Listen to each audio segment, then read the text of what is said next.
ಎನ್ಆರ್ಪುರ ಸುದ್ದಿ ಸಮಾಚಾರಕ್ಕೆ ಸ್ವಾಗತ. ಇಂದು ಸೋಮವಾರ. ನಾನು ಚಂದ್ರಮೋಹನ್ ಮಕ್ಕೇಮನೆ. ಸುದ್ದಿಗಳ ವಿವರ. ಸಂಗೀತ ಆಲಿಸಿದರೆ ಮನಸ್ಸಿನ ಒತ್ತಡ ಕಡಿಮೆಯಾಗಿ ಮನಸ್ಸು ಪ್ರಫುಲ್ಲವಾಗುತ್ತದೆ ಎಂದು ಕನ್ನಡ ಸಾಹಿತ್ಯ ಪರಿಷತ್ತಿನ ಜಿಲ್ಲಾ ಸಾಂಸ್ಕೃತಿಕ ರಾಯಭಾರಿ ಕಣಿವೆ ವಿನಯ್ ತಿಳಿಸಿದರು.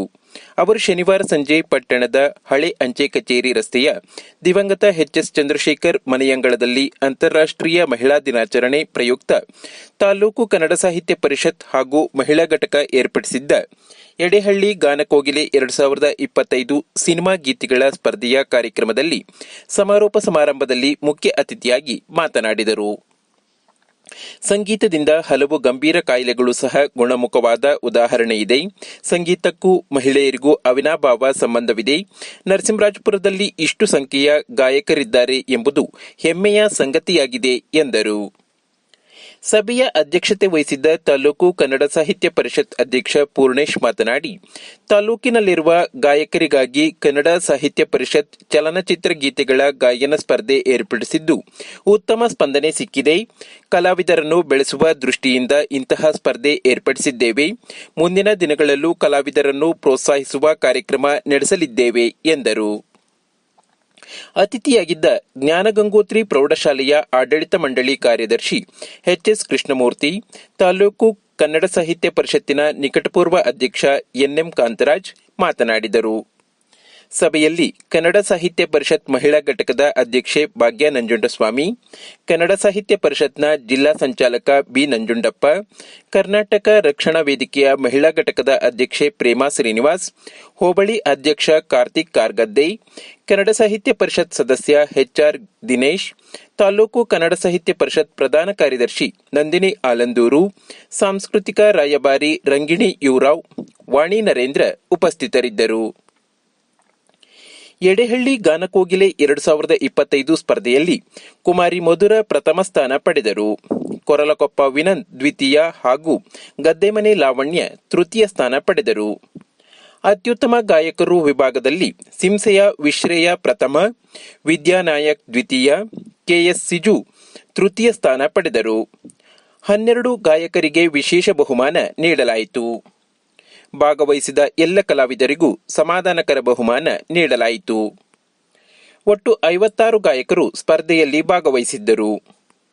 ತೀರ್ಪುಗಾರರಾಗಿ ಹಿರೇನಲ್ಲೂರು ಶ್ರೀನಿವಾಸ್, ಸೀತೂರಿನ ರಂಗಿಣಿ ಯುವರಾವ್ ಹಾಗೂ ಕಣಬೂರಿನ ತೃಪ್ತಿ ಕಾರ್ಯ ನಿರ್ವಹಿಸಿದರು.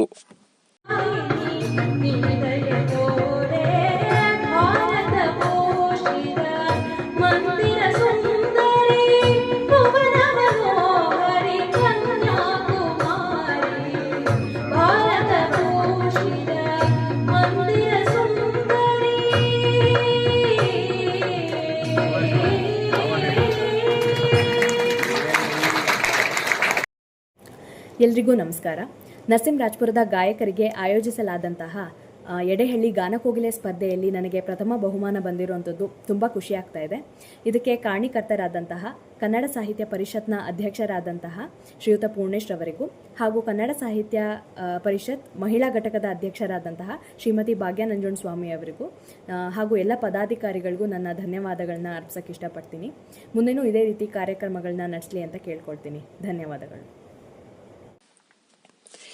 2024ನೇ ಸಾಲಿನಿಂದ ಜಾರಿಗೊಂಡ ರಾಜ್ಯ ಶಿಕ್ಷಣ ನೀತಿ ಅನ್ವಯ ಹೊಸ ಆಲೋಚನಾ ಕ್ರಮದಲ್ಲಿ ರೂಪಿಸಲಾದ ಕುವೆಂಪು ವಿಶ್ವವಿದ್ಯಾನಿಲಯದ BCA ಪದವಿ ದ್ವಿತೀಯ ಸೆಮಿಸ್ಟರ್ನ ಕನ್ನಡ ಭಾಷಾ ಪಠ್ಯಪುಸ್ತಕ ಗಣಕಸಿರಿ 2 ಇದರಲ್ಲಿ ಶಿವಮೊಗ್ಗದ ಹಿರಿಯ ಪತ್ರಕರ್ತ ಹಾಗೂ ಲೇಖಕ ಎಡೆಗೆರೆ ಗೋಪಾಲ್ ಅವರು ಬರೆದ ಸೋಲನ್ನು ಸೋಲಿಸಿ ಎಂಬ ಕೃತಿಯಿಂದ ಆಯ್ದ ದೇವರ ಮನೆಯಲ್ಲಿ ನನ್ನ ಫೋಟೋ ಎಂಬ ಲೇಖನವನ್ನು ಸೇರಿಸಲಾಗಿದೆ. ಈ ಪಠ್ಯಪುಸ್ತಕವು 2025ರಿಂದ 2028ರವರೆಗೆ ಜಾರಿಯಲ್ಲಿರುತ್ತದೆ. ನರಸಿಂಹರಾಜಪುರ ತಾಲೂಕಿನ ಎಡೆಗೆರೆ ಗೋಪಾಲ್ ಅವರು 1990ರಲ್ಲಿ ನಾನಾಗದ ನಾನು ಕವನ ಸಂಕಲನ, 2017ರಲ್ಲಿ ಸೋಲನ್ನು ಸೋಲಿಸಿ ಹಾಗೂ 2018ರಲ್ಲಿ ಮಿಸ್ಡ್ ಕಾಲ್ ಎಂಬ ಕೃತಿಯನ್ನು ರಚಿಸಿದ್ದಾರೆ. ಮಲೆನಾಡು ಭಾಗದಲ್ಲಿ ಕಾಡಾನೆಗಳ ದಾಳಿಯು ದಿನೇ ದಿನೇ ಹೆಚ್ಚಾಗುತ್ತಿದ್ದು, ಇದಕ್ಕೆ ಶಾಶ್ವತ ಪರಿಹಾರ ಕಂಡುಕೊಳ್ಳಲು ಮಾರ್ಚ್ 18ರಂದು ಜಿಲ್ಲಾ ಉಸ್ತುವಾರಿ ಸಚಿವ ನೇತೃತ್ವದಲ್ಲಿ ಜಿಲ್ಲೆಯ ಎಲ್ಲ ಶಾಸಕರು ಒಟ್ಟಾಗಿ ಮುಖ್ಯಮಂತ್ರಿ ಸಿದ್ದರಾಮಯ್ಯ ಅವರನ್ನು ಭೇಟಿಯಾಗಿ ಚರ್ಚೆ ನಡೆಸಲಾಗುವುದು ಎಂದು ಶಾಸಕ ಟಿಡಿ ರಾಜೇಗೌಡ ತಿಳಿಸಿದರು. ಅವರು ಪತ್ರಿಕಾ ಹೇಳಿಕೆ ನೀಡಿ, ಮಲೆನಾಡು ಭಾಗದಲ್ಲಿ ಕಾಡಾನೆಗಳ ಸಂಖ್ಯೆ ಹೆಚ್ಚಾಗಿ ರೈತರ ಬೆಳೆಗಳನ್ನು ನಾಶ ಮಾಡುತ್ತಿದೆ.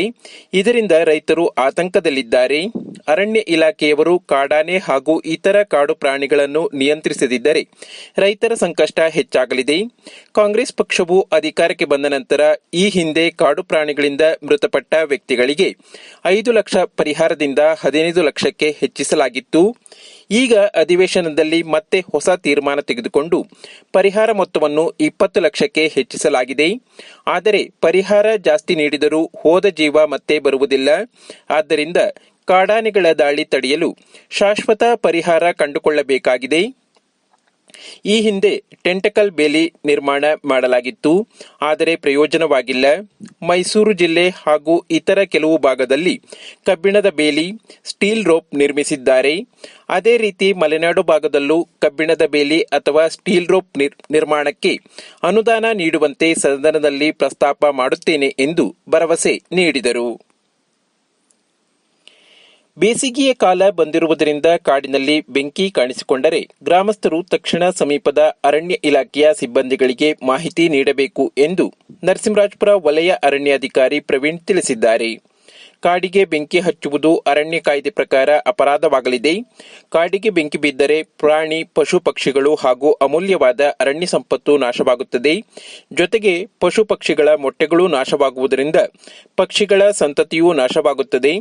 ಆದ್ದರಿಂದ ಕಾಡಿನಲ್ಲಿ ಬೆಂಕಿ ಕಾಣಿಸಿಕೊಂಡರೆ ತಕ್ಷಣ ಸಮೀಪದ ಅರಣ್ಯ ಇಲಾಖೆಯ ಸಿಬ್ಬಂದಿಗಳಿಗೆ ಮಾಹಿತಿ ನೀಡಬೇಕು. ಕಾಡಿನ ಬೆಂಕಿಯನ್ನು ಆರಿಸಲು ಅರಣ್ಯ ಇಲಾಖೆಯ ಸಿಬ್ಬಂದಿಗಳೊಂದಿಗೆ ಗ್ರಾಮಸ್ಥರು ಕೈಜೋಡಿಸಿ ಅಮೂಲ್ಯವಾದ ಅರಣ್ಯ ಸಂಪತ್ತನ್ನು ರಕ್ಷಿಸಬೇಕು ಎಂದು ಅವರು ಮನವಿ ಮಾಡಿದ್ದಾರೆ. ಪ್ರತಿನಿತ್ಯ ತಾಲೂಕಿನ ಸುದ್ದಿ ಸಮಾಚಾರಗಳಿಗೆ ನೋಡ್ತಾ ಇರಿ NR ಪುರ ಸುದ್ದಿ ಸಮಾಚಾರ.